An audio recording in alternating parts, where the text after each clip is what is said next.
Hello दोस्तों, नमस्कार।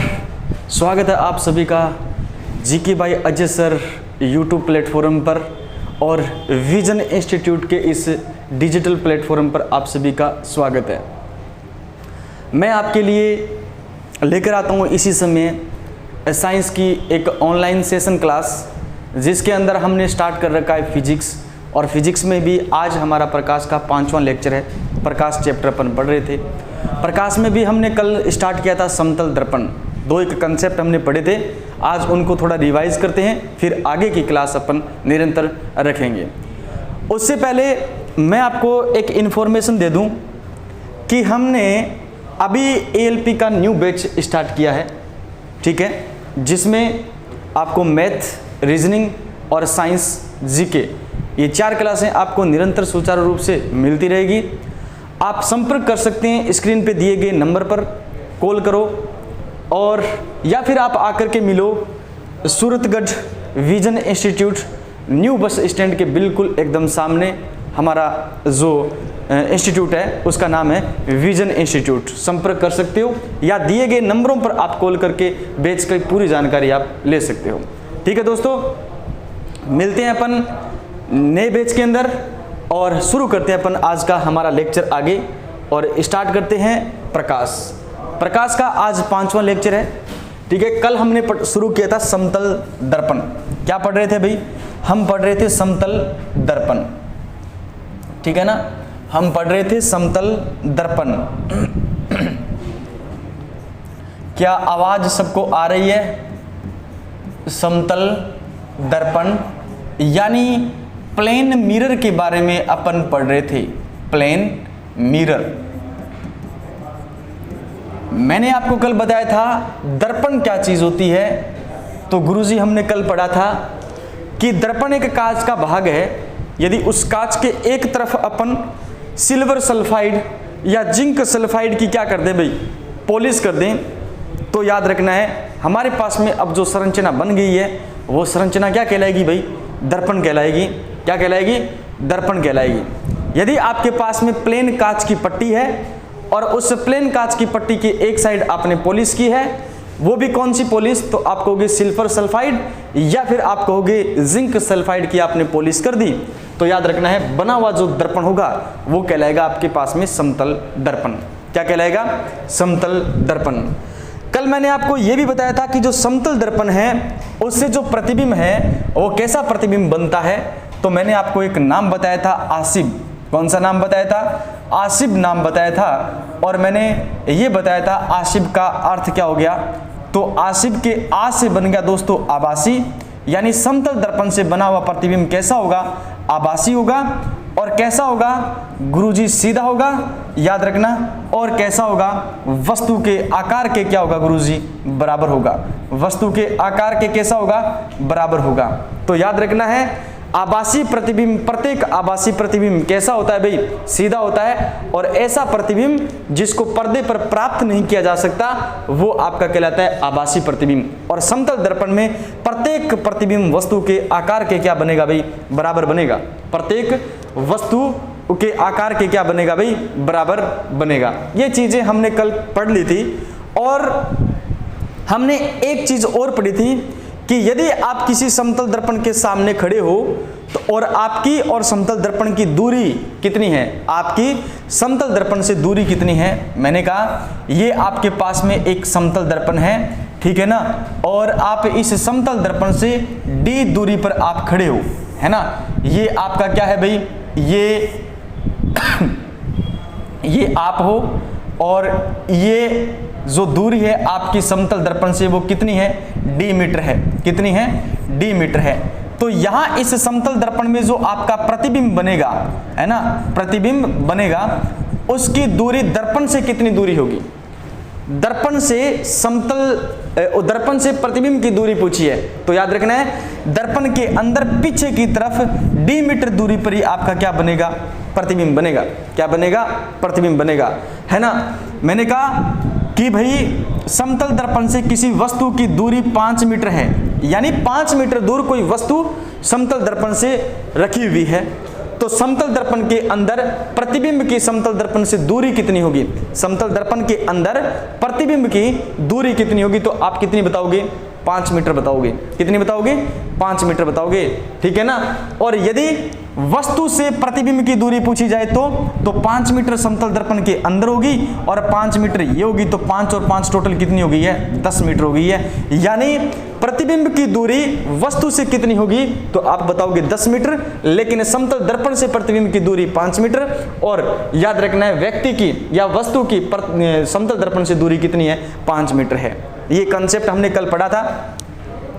इसके बाद में मैंने आपको ये भी बताया था कि कोई भी वस्तु है या कोई भी व्यक्ति है, वो इस समतल दर्पण की तरफ, इस समतल दर्पण की तरफ आ रहा है v वेग से गति करता हुआ।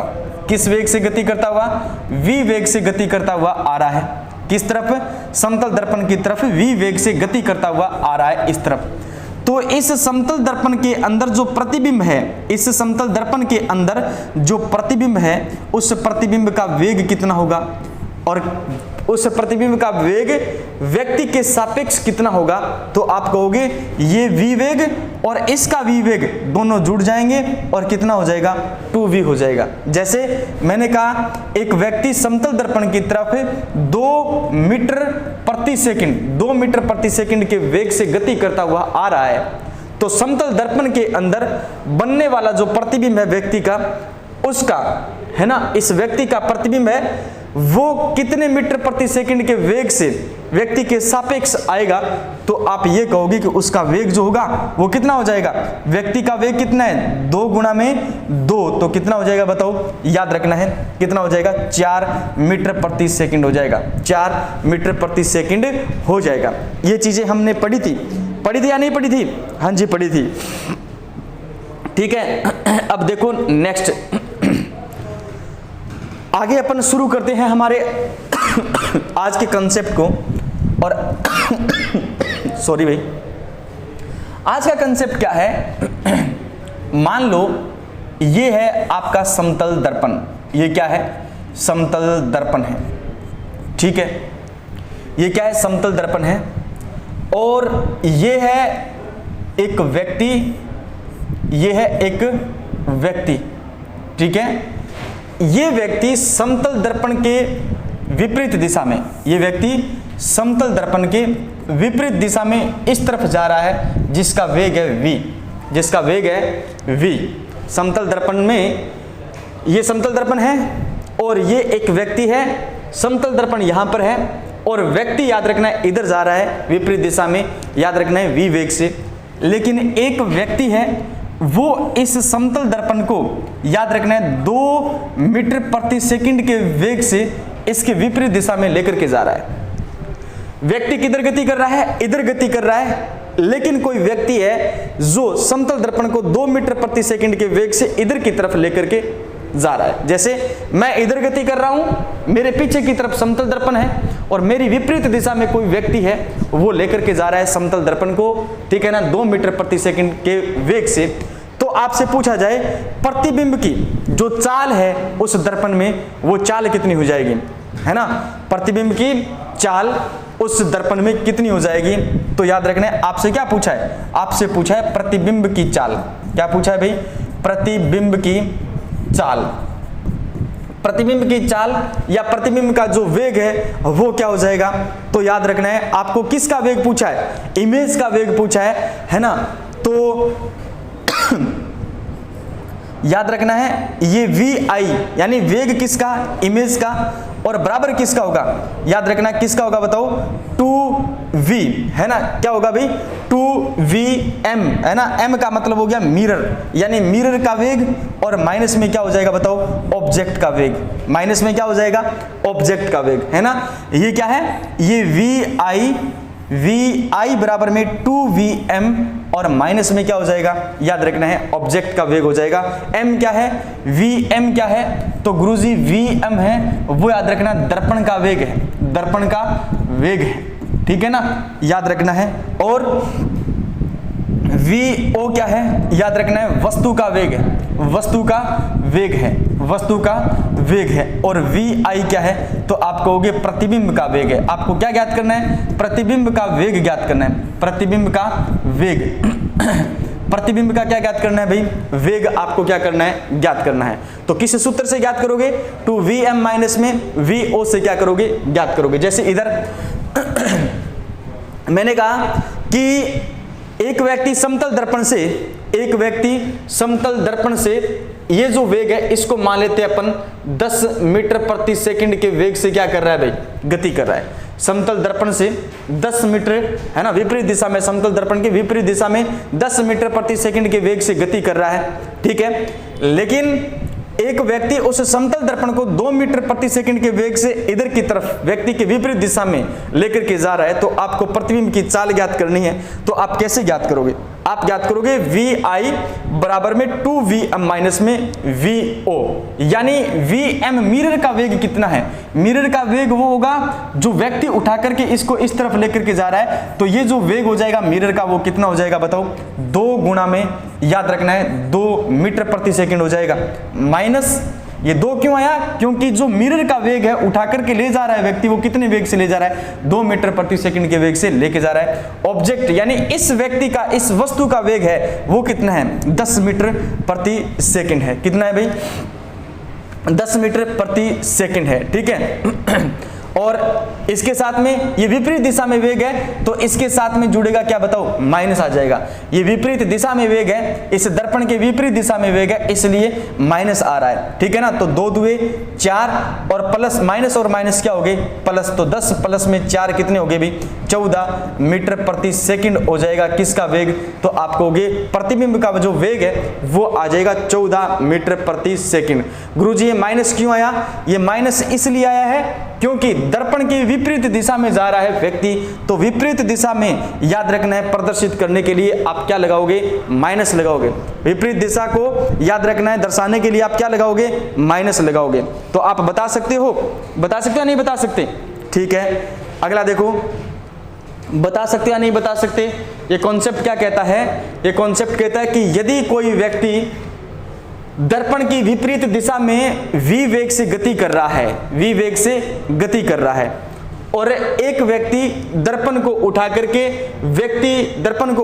व्यक्ति के विपरीत दिशा में 2 मीटर प्रति सेकंड के वेग से जा रहा है, ठीक है ना, या x मीटर प्रति सेकंड के वेग से जा रहा है, तो आपको ज्ञात करना है इमेज का वेग ज्ञात करना है। तो आपको दर्पण का जो वेग है उसमें से घटा दो, आप किसके वेग को, वस्तु के वेग को घटा दो, आपके पास में आ जाएगा। और वस्तु का वेग आपको किस में लेना है भाई, माइनस में लेना है। किस में लेना है, माइनस में लेना है, ठीक है ना। हाँ नेक्स्ट देखो,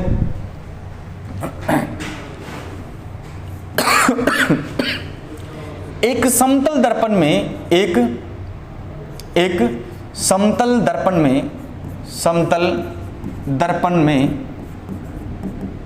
अपनी पूरी हाइट को देखने के लिए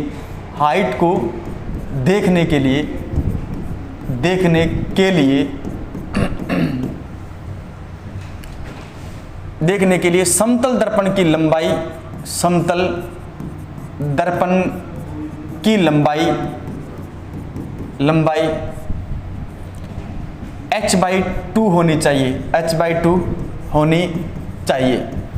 h/2 होनी चाहिए।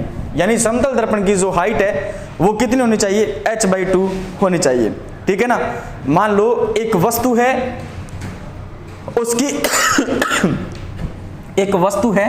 उसकी जो हाइट है h बराबर ऊंचाई है वो मान लेते हैं अपन 8 मीटर है। कितनी है, 8 मीटर है। तो ये 8 मीटर वस्तु है ना, ये समतल दर्पण में पूरी दिखनी चाहिए। कब दिखेगी, जब आपके पास में समतल दर्पण की जो लंबाई है वो कितनी होगी, 8/2 बराबर कितनी होगी, 4 मीटर होगी। यदि हमें अपना प्रतिबिंब जो है वो पूरा देखना है, हमें अपना प्रतिबिंब समतल दर्पण में पूरा देखना है। जैसे हमारी हाइट का समतल दर्पण कितना होना चाहिए, आधा होना चाहिए। हमारी हाइट का समतल दर्पण कितना होना चाहिए, आधा होना चाहिए, ठीक है ना। ये बात आपको याद रखनी है, ठीक है। नेक्स्ट देखो, नेक्स्ट अगर अपन बात करें अगली बात की तो याद रखना है, एक व्यक्ति किसी कमरे में प्रवेश करता है, एक व्यक्ति किसी कमरे में प्रवेश करता है और कमरे में प्रवेश करने के लिए उसने क्या किया है कि कमरे में प्रवेश करते ही सामने वाली दीवार पर लगा हुआ समतल दर्पण देखता है वो, और वो चाहता है कि उसके पीछे वाली जो दीवार है, वो पीछे वाली दीवार उस समतल दर्पण में पूरी दिखनी चाहिए। एक व्यक्ति है, वो इस प्रकार से एक कमरे में क्या करता है भी, एंट्री करता है। इस कमरे में क्या करता है, एंट्री करता है। इधर से मान लो इसने क्या की है, एंट्री की है, ठीक है ना, और ये एंट्री करता है कमरे के अंदर, तो इसकी नजर जाती है इस दीवार पर, और इस दीवार पे क्या लगा है भाई, समतल दर्पण लगा है। इस दीवार पर क्या लगा है, समतल दर्पण लगा है। इस समतल दर्पण में ये व्यक्ति जो है, ये व्यक्ति इस दीवार को पूरा देखना चाहता है ना, इस दीवार को पूरा देखना चाहता है। मान लो मैं उधर से आ रहा हूं और मेरा मुंह किधर हुआ, इस समतल दर्पण की तरफ हुआ इस प्रकार से, तो मैं इस समतल दर्पण में मेरी जो पीछे वाली दीवार है उस दीवार को पूरा देखना चाहता हूं, ठीक है। तो समतल दर्पण की जो हाइट है वो उस दीवार की कितनी होनी चाहिए, समतल दर्पण की हाइट है उस दीवार की कितनी होनी चाहिए, तो आप बताओगे h/3 होनी चाहिए। कितनी होनी चाहिए, h/3 होनी चाहिए पीछे वाली दीवार की ऊंचाई, ठीक है ना, याद रखना है कितनी होनी चाहिए, h/3 होनी चाहिए। h यहां पर क्या है, h है यहां पर पीछे वाली दीवार की, पीछे वाली दीवार की हाइट है, पीछे वाली दीवार की क्या है भाई, दीवार की हाइट है, पीछे वाली दीवार की हाइट है। आपसे कहा कि एक व्यक्ति किसी कमरे में प्रवेश करता है, एक व्यक्ति किसी कमरे में प्रवेश करता है, किसी कमरे में प्रवेश करता है, वह सामने दीवार पर लगे समतल दर्पण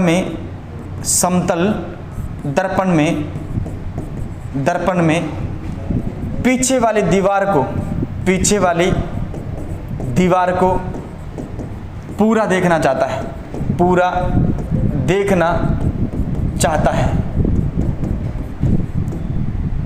जिसकी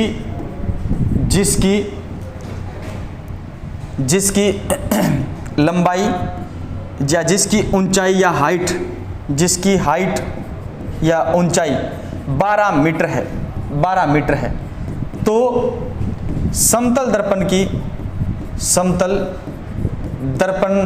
की हाइट या समतल दर्पण की लंबाई कह सकते हो, हाइट कह सकते हो, समतल दर्पण की हाइट कितनी होनी चाहिए, कितनी होनी चाहिए, तो आप कहोगे h/3। h क्या है, h पीछे वाली दीवार की क्या है, ऊंचाई है, 12/3 बराबर कितना आ जाएगा, 4 मीटर आ जाएगा। तो कम से कम हमारे पास में समतल दर्पण कितने मीटर का होना चाहिए, 4 मीटर का होना चाहिए, 4 मीटर का होना चाहिए, ठीक है ना। समझे या नहीं समझे, समझ गए ना। चलो नेक्स्ट चलते हैं आगे। ऐसे के ऐसे ही आप उतार सकते हो, ये याद रखना है, ये तथ्य है पूरा का पूरा। और क्या है कि यदि कोई व्यक्ति किसी कमरे में प्रवेश करता है, वह अपनी पीछे वाली हाइट को सामने लगे हुए समतल दर्पण में पूरा देखना चाहता है, पीछे वाली दीवार को, है ना। तो दर्पण की कितनी हाइट हो तब वो पीछे वाली दीवार सामने लगे समतल दर्पण में पूरा दिखाई देगी। तो याद रखना है दीवार की h/3 होनी चाहिए। h/3 मतलब पीछे वाली जो दीवार है वो कितनी है, 12 मीटर की है, तो उसको 3 से भाग दे दो तो कितना आ जाएगा, 4 मीटर का हमारे पास में क्या होना चाहिए, समतल दर्पण होना चाहिए, ठीक है।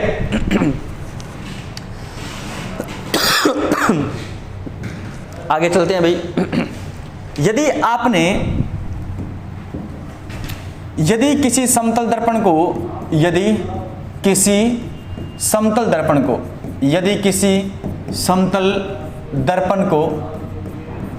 को थीटा डिग्री घुमा दिया जाए, समतल दर्पण को थीटा डिग्री घुमा दिया जाए,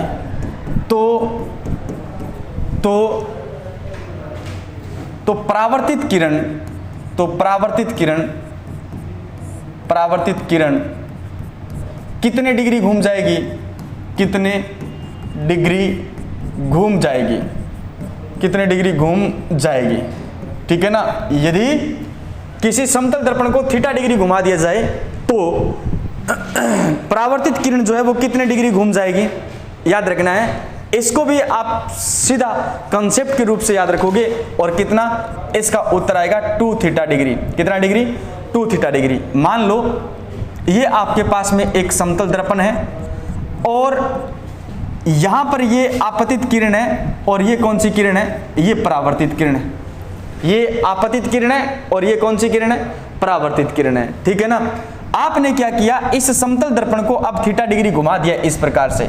कितना डिग्री घुमा दिया है, थीटा डिग्री घुमा दिया है। तो आपके पास में जो परावर्तित किरण है वो कितने डिग्री घूम जाएगी, तो आप कहोगे गुरुजी 2 थीटा डिग्री घूम जाएगी। ये जो है ये कितने डिग्री घूम जाएगी, 2 थीटा डिग्री घूम जाएगी।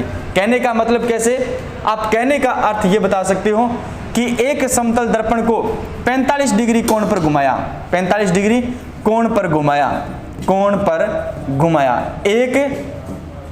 एक समतल दर्पण को 45 डिग्री कोण पर घुमाया तो परावर्तित किरण जो है, परावर्तित किरण कितने डिग्री घूमेगी, परावर्तित किरण 2 थीटा डिग्री। और 2 थीटा की जगह क्या रखना है आपको, 2 थीटा की जगह रखना है आपको 45 डिग्री। तो 45 दुआ 90 डिग्री है, वो आपकी क्या घूम जाएगी, परावर्तित किरण घूम जाएगी, ठीक है ना।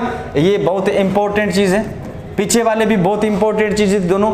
इसको डायरेक्ट कंसेप्ट के रूप में आप क्या रखोगे भाई, याद रखोगे। डायरेक्ट ऐसे के ऐसे प्रश्न यहां से आते हैं, ठीक है ना। अगला समतल दर्पण का कंसेप्ट क्या है कि 2 समतल दर्पण हैं और दोनों एक दूसरे के 90 डिग्री के कोण पर रखे हैं। ये एक समतल दर्पण है, दूसरा समतल दर्पण आपका ये है, ये भी क्या है, ये भी दूसरा एक समतल दर्पण है, ठीक है ना।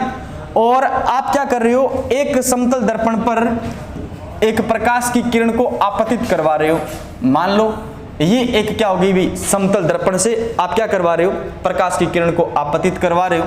ये आपतित किरण है और ये परावर्तित होकर के यहां पर टकराएगी। टकराने के बाद में याद रखना है ये ऐसे जाएगी ना। तो आप क्या बताओगे कि जब कोई 2 समतल दर्पण एक दूसरे के 90 डिग्री के कोण पर रखे जाते हैं तो आपतित किरण कौन सी किरण, आपतित किरण, और इसको बोलते हैं निर्गत किरण। आपतित किरण और निर्गत किरण दोनों एक दूसरे के क्या हो जाते हैं, समानांतर हो जाती है। दोनों एक दूसरे के समांतर हो जाती है, दोनों एक दूसरे की क्या हो जाती है, समांतर हो जाती है। कब, जब, याद रखना है 2 समतल दर्पण एक दूसरे के 90 डिग्री के कोण पर रखे जाते हैं। 2 समतल दर्पण एक दूसरे के 90 डिग्री के कोण पर रखे जाते हैं तो आपतित किरण और निर्गत किरण दोनों एक दूसरे के समांतर हो जाती है, दोनों एक दूसरे के समानांतर हो जाती है। क्या ये बात समझ में आई? ठीक है। अगर ये बात समझ में आई है तो देखो नेक्स्ट अपन बात करते हैं आगे। और अगला कंसेप्ट क्या है, अच्छा आप साथ में लिख तो लोगे ना, मैंने बोल दिया ना आपको, या लिख के दिखाऊं? चलो ठीक है, मैं लिख ही देता हूं। फिर क्या लिखेंगे अपन लिखेंगे जब 2 समतल दर्पण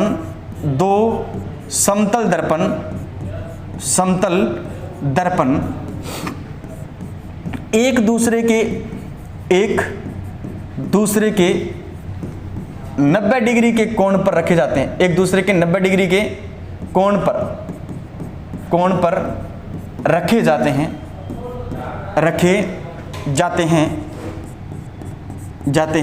तो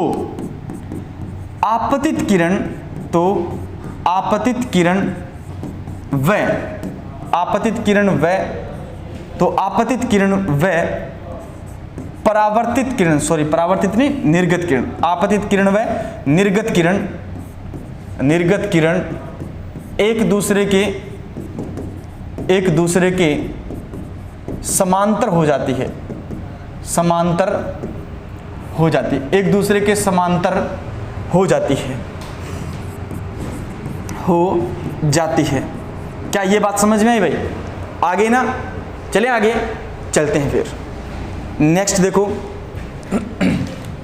ये एक समतल दर्पण है इस प्रकार से, ये एक क्या है, समतल दर्पण है, और ये दूसरा समतल दर्पण है इस प्रकार से, ये दूसरा समतल दर्पण है इस प्रकार से, और इनके मध्य का कोण है 60 डिग्री। कितने है? 60 डिग्री। इनके मध्य का कोण कितना है भाई? 60 डिग्री है। तो यदि आपको इनके मध्य का कोण कितना है? 60 डिग्री है, और ये है आपका M1 और ये है आपका M2, यानी मिरर नंबर 1 है, मिरर नंबर 2 है। तो ये कहता है कि यदि मिरर नंबर 1 के समानांतर कोई प्रकाश की किरण आती है, इसके समानांतर कोई प्रकाश की किरण आती है, तो परावर्तन के बाद में वो कहां से टकराएगी? परावर्तन के बाद में वो टकरा रही है कहां पर बताओ? मिरर नंबर 1 पर टकरा रही है, और टकराने के बाद में वो निकल रही है, याद रखना कहां, किसके समानांतर? वो निकल रही है मिरर नंबर 2 के समानांतर निकल जाती है। कहने का मतलब है यदि कोई समतल दर्पण, कोई दो समतल दर्पण, कोई दो समतल दर्पण, यदि कोई दो समतल दर्पण एक दूसरे के 60 डिग्री के कोण पर रखे हैं, तो प्रकाश की आपतित किरण M1 के समानांतर आती है और परावर्तन के बाद में M1 से टकराती है। टकराने के बाद में वो निर्गत किरण के रूप में M2 मिरर के समानांतर निकल जाती है, M2 के समानांतर निकल जाती है। ये घटना कब होगी? जब दोनों के मध्य कितने डिग्री का कोण होगा? 60 डिग्री का कोण होगा। आपसे कहा जाए कि दो समतल दर्पण है M1 और M2, M1 के समानांतर कोई एक प्रकाश की किरण आती है और टकराने के बाद में, परावर्तन के बाद निर्गत किरण के रूप में वो M2 के समानांतर हो जाती है। ये घटना कब होगी?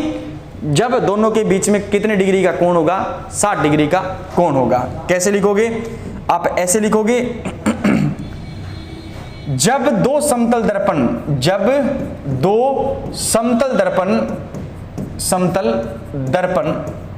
एक दूसरे के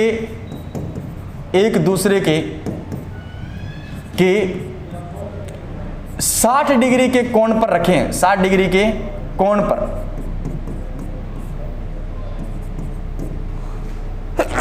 सॉरी 60 डिग्री के कोण पर रखे हैं, तो निर्गत किरण M2 मिरर नंबर 2 के समानांतर हो जाती है, M2 निर्गत किरण M2 के समानांतर हो जाती है। कब? जब कितने कोण डिग्री का हो? बीच का जो कोण है वो 60 डिग्री का कोण हो, तब। ये बात क्या समझ में आई या नहीं आई बताओ?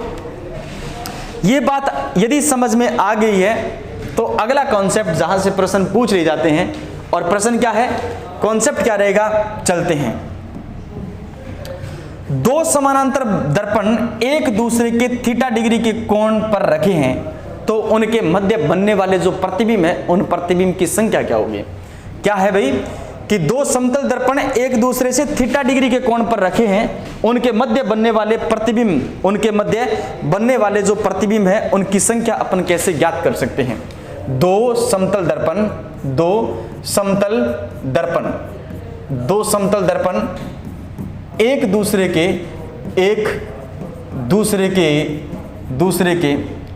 थीटा डिग्री कोण पर रखे हैं, तो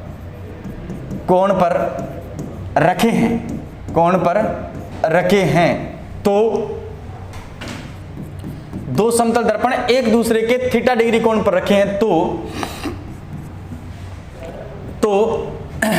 दर्पण के मध्य, तो इनके मध्य बनने वाले प्रतिबिंब की संख्या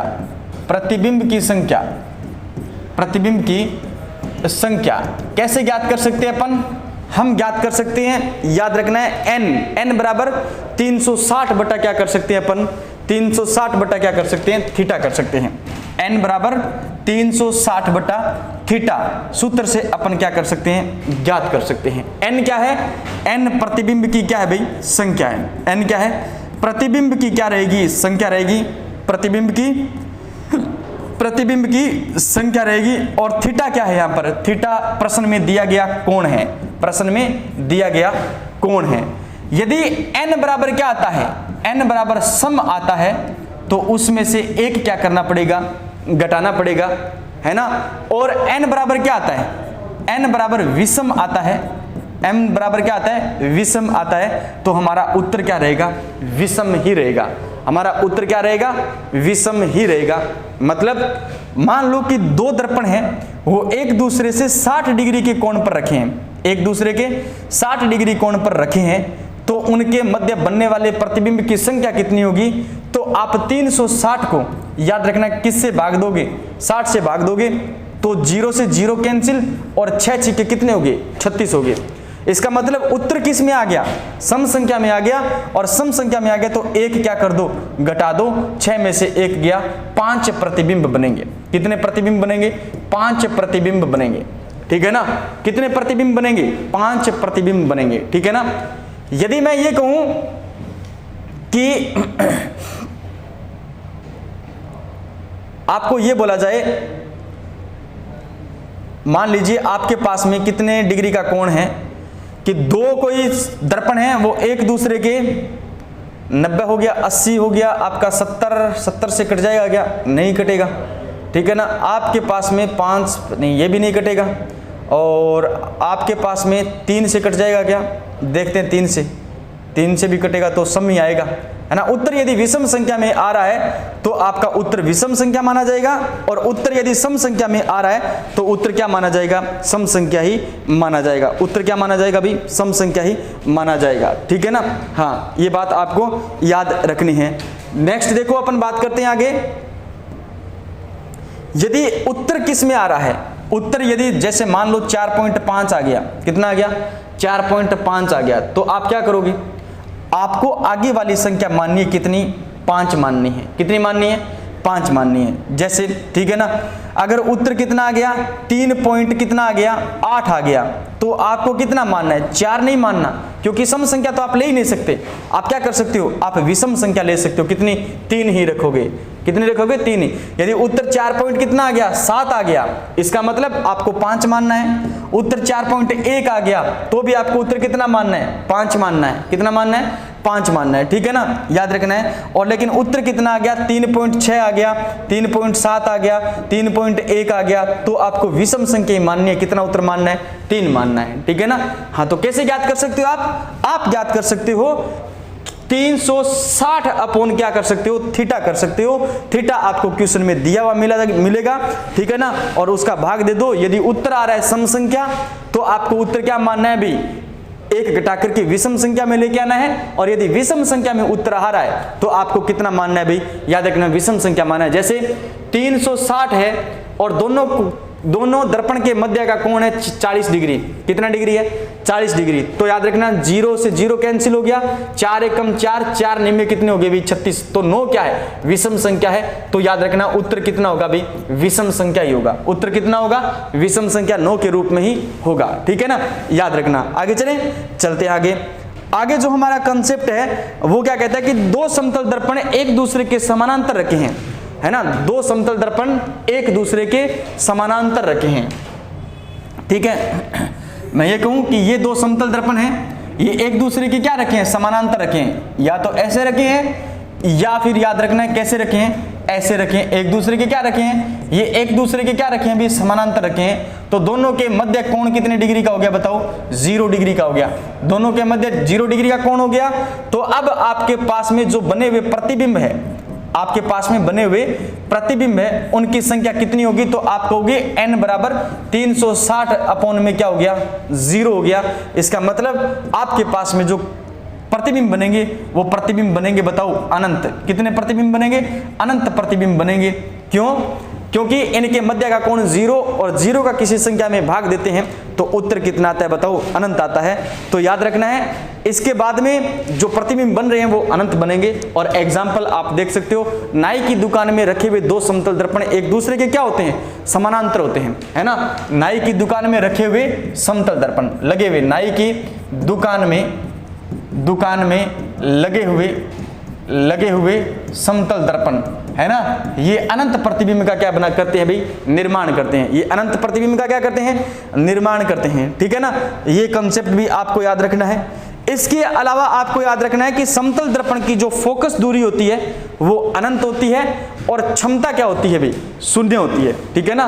फोकस दूरी समतल दर्पण की कैसी होगी, लिख लेना, बहुत इंपॉर्टेंट है। फोकस दूरी समतल दर्पण की अनंत होती है और याद रखना है शक्ति या क्षमता जो होती है, शक्ति या जो क्षमता होती है वो कितनी होती है भाई, शून्य होती है।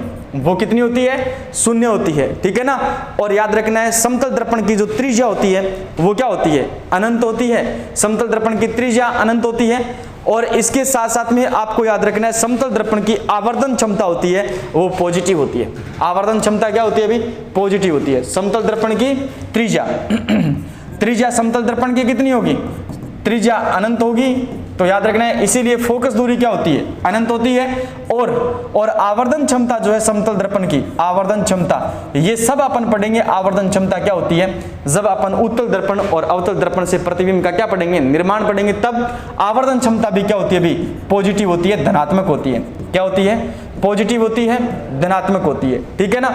याद रखना है ये चीजें आप सबको क्या रखनी है भाई, याद रखनी है। और एक कंसेप्ट में आपको और बता दूं, एक कंसेप्ट में और बता दूं आपको कि समतल दर्पण है वो याद रखना है पार्श्व प्रतिलोमन प्रदर्शित करता है। और पार्श्व प्रतिलोमन क्या करता है भी, प्रदर्शित करता है, ठीक है ना।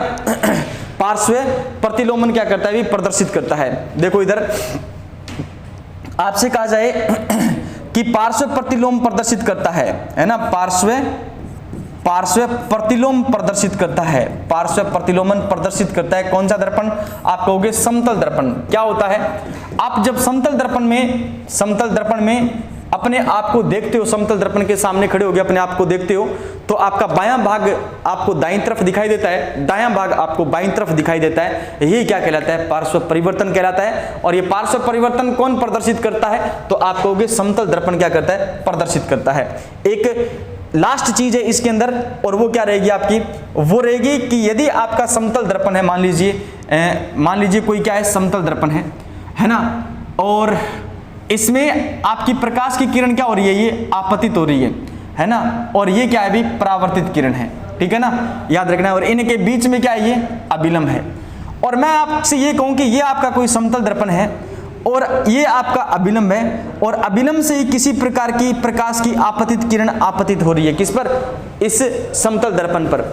अभिलंब से ही, यानी यही आपका अभिलंब है और इसी अभिलंब से प्रकाश की किरण आपतित हो रही है, तो आपको पूछा जाए परावर्तन कोण कितने डिग्री का होगा, तो याद रखना परावर्तन के बाद भी याद रखना है आपको परावर्तित किरण यहीं से निकलेगी, तो याद रखना परावर्तन कोण कितने डिग्री का हो जाएगा, 0 डिग्री का हो जाएगा, 0 डिग्री, है ना। परावर्तन कोण कितने डिग्री का, 0 डिग्री का होगा, ठीक है ना। मतलब एक समतल दर्पण में यदि अभिलंब से प्रकाश की किरण आपतित होती है तो परावर्तन कोण कितने डिग्री का होगा, तो परावर्तन कोण 0 डिग्री का होगा। परावर्तन कोण कितने डिग्री का होगा, 0 डिग्री का होगा, ठीक है ना। तो ये था आपका समतल दर्पण, जिसको आज हमने क्या किया है, कंप्लीट किया है। दोस्तों क्लास को ज्यादा से ज्यादा आपको शेयर करना है, लाइक करना है।